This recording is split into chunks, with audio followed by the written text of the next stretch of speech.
मुंगी या ठिकाणी आपल्याच गावचे कोणतं कॉलेज सर तुमचं? मालनबाई देशमुख. आपल्याच गावचे मोरे सर प्राध्यापक म्हणून मालनबाई देशमुख महाविद्यालय शिरसाळा या ठिकाणी आहेत. तरी त्यांच्या आज मुलीचा दुसरा वाढदिवस आहे ना? दुसरा वाढदिवस आहे. ते शिरसाळ्याला असून सुद्धा त्यांना आपल्या शाळेविषयी शाळेतल्या मुलाविषयीची तळमळ आहे. त्यासाठी त्यांनी त्यांच्या मुलीचा वाढदिवस उद्या होता. त्यांनी आज शाळेच्या आपल्या मुलांना काहीतरी त्यांची देण्याची प्रेरणा होती म्हणून त्यांनी आज इथं येऊन वाढदिवस साजरा केलेला आहे.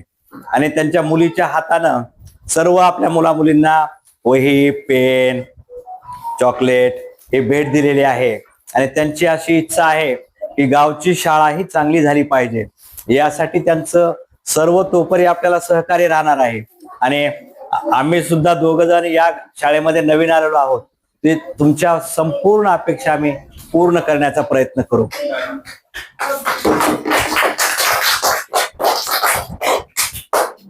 सर, आता आमच्याकडून समजा गाववाल्याकडून तुम्हाला काय अपेक्षा पाहिजे की तुमच्या गावामध्ये, आता तुम्ही जवळचेच आहेत, आमच्या शिवा शेजारचेच म्हणायचं. आमच्या गावामध्ये सर काहीच नव्हतं. फक्त आमच्या गावामध्ये मानवलोकची एक अभ्यासिका होती. आणि त्या आमच्या गावामध्ये त्यावेळेस तर सर लाईटही नव्हती कुठंच. तर आम्ही अभ्यासिकेत अभ्यास करूनच शिकलो. आमच्या आई वडील ऊस तोडा जायचे, कुणीच घरी नसायचं. आणि आपले साधे 300 रुपयावरचे सर जे मानवलोक होते का, त्यांनी आम्हाला अभ्यास करायला लावायचा. आम्ही दरवर्षी आमचा डीएडला 1-2 मुलं लागायचे गावातले. त्यामुळं सहज सगळेच शिकत गेले, प्रेरणा मिळून एकमेकांना. आणि तुमचं तर गाव काहीच कमी नाही इथं आहे का, सुशिक्षित गाव आहे. फक्त विश्वास ठेवा एकमेकांवर. जिल्हा परिषद शाळेमध्ये शिकवलं जातं, हा विश्वास अगोदर महत्वाचा आहे. काय झाले, इंग्लिश स्कूलचं फॅड आलेले कुठल्याही गावामध्ये झाले आता. तर सगळ्यांनी सर त्याचे जे तोटे आहेत ना, आज नफा तोट्याचा सर आज नफा तोट्याचा विचार कोणीच करत नाही. आज काय झालंय, इंग्लिश थोडंफार बोललं कुठलंही की माणसाला काय वाटतंय काय, इंग्लिशची एखादी कविता आली, मुलगा हुशार झाला, जिल्हा परिषद शिकवत नाही. मुख्य ही भावना आहे हो.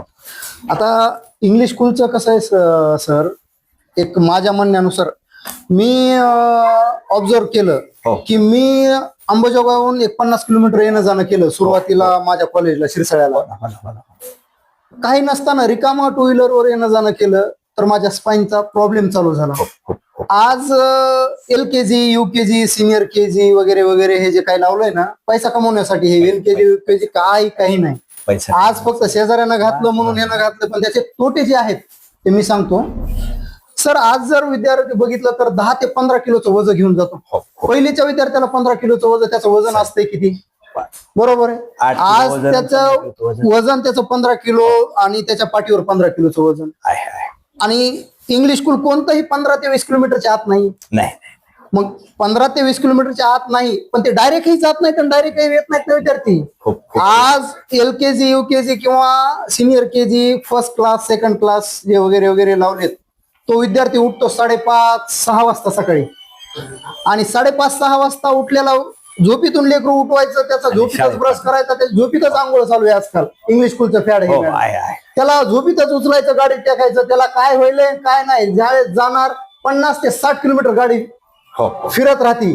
इथून जाणार मोह्याला, मोह्याहून येणार, मध्येच जाणार तिकडे आंबल्याला, हिंगणीला जाणार, भयखेडला जाणार, परत तिकडे वांगी, जयगाव करणार, परत फिरून बाबळगाव करून पुन्हा ते दिंडोडला जाणार.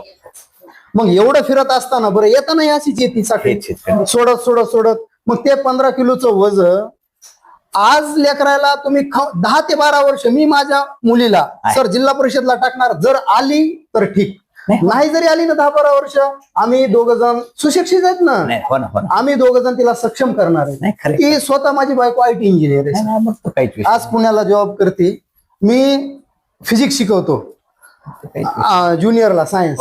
आम्ही दोघं विचार केला की आमची मुलगी आणि मुंगीच्या शाळेतच टाकणार. 10-12 वर्ष जशी शिकन तसं, फक्त तिला खाऊन पिऊन सक्षम करायचं. जर तिला बालवयातच कुमार अवस्थेतच जर खायला प्यायला अन्न पूर्ण भेटलं तर तिची बुद्धी चमकणार आहे. आज जर तिचे हाडच कमकुवत झाले तर पुढचं काय करायचं सर. आणि शेवटी शिक्षण महत्वाचं नाही. उद्या उठून लेकरा बाळाला प्रॉब्लेम यायला, आजच्या मुलीचं बघा, नंतर दवाखाने करा, काही करा हे पुढचे. मग एवढं वजन घेऊन त्याच्या स्पाईन कमजोर करायचे, हाडं कमजोर करायची. तुमचं म्हणणं काय ह्याच्यावर, काय चुकीचं आहे का? तुम्ही जे म्हणता ते एकदम योग्य आहे. हा, ह्याच्यावर मग तुम्ही एकदा थोडं गाववाल्याला अगर सांगा तुम्ही कधी चळवळच समजा ना सर, माझ्यापासून सुरुवात म्हणा किंवा हे की तुम्ही जिल्हा परिषदला कसं वाढू शकतो. शाळा भरल्यानंतर आपण सगळेजण एक दिवस बसू, तुमच्या सोडीनुसार वेळ काढू. कसं असते रविवारी म्हणला तर रविवारी काही अडचण नाही, तसं काही विषय नाही. काय असं तुम्हाला जर वेळ नाही भेटला आपण रविवारी बसू, सगळ्या पालकांना एकदा बैठ. आणि हे कसं झालंय सर, हे वेदेवे इतके झाले, शेजारणीनं घातला म्हणून लगेच संध्याकाळी नवरा घरी आला की माझं पाहिजे.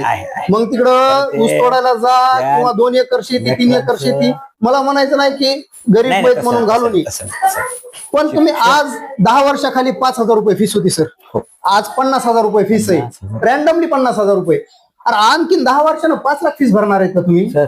10 तेवढ्याच दरवर्षी जर विचार केला तर. शाळेत शिकली, आज MBBS ला. आता तुम्ही लागला जिल्हा परिषदला शिकून, मी लागलो, माझी बायको IT इंजिनियर आहे, सगळे जिल्हा परिषद मध्ये शिकूनच ना.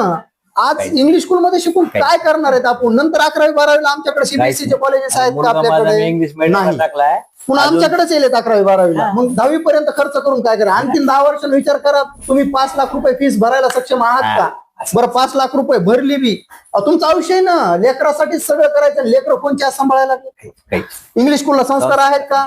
जॉनी जॉनी, अरे नाव काय आहेत आपले? पांडू, धोंडू, गोप्या, टोप्या, हे नाव आपल्या. आणि जे भावनात्मक शिक्षण जे भेटतंय, डोळ्यात शिकवल्या सर, मराठीची कविता आम्हाला शिकवायचे सर, डोळ्यात पाणी यायचं. लाल चिखल धडा. माझा बाप बाजारात टमाटे घेऊन गेला, विकले नाही, त्यांना ते टमाटे तुडवले.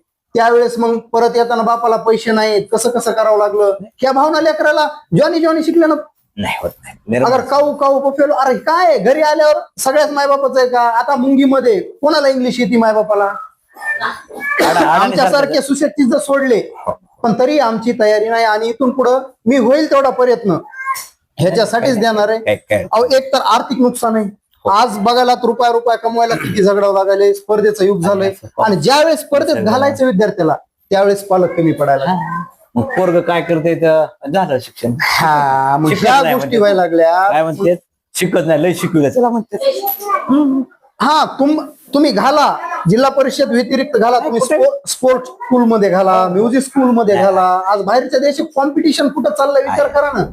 थेरॉटिकल शिक्षण हे घरी आई वडील देऊन, बरं इंग्लिश स्कूलला जरी टाकलं, होमवर्क घरी देतात, आईनं करायचा. ते करून द्यावं नाही आईनं केला तर तिथल्या मॅडम तुमचं हे चुकलं. अरे मॅडमला शिकवलात का लेकराला शिकवायलात तुम्ही? मॅडमनं करायचा घरी. मग पैसे भरायलात कशासाठी? होमवर्क, तेवढाच होमवर्कच, रोजचा अभ्यास तितकाच त्या लेकराचा, दुसरी प्रगती काहीच नाही. पैसा मग एवढंच जर आई वडिला विचारते का त्यांना तुम्ही काय शिकवलं? नाही नाही नाही नाही, पालक तिथं राहते सर.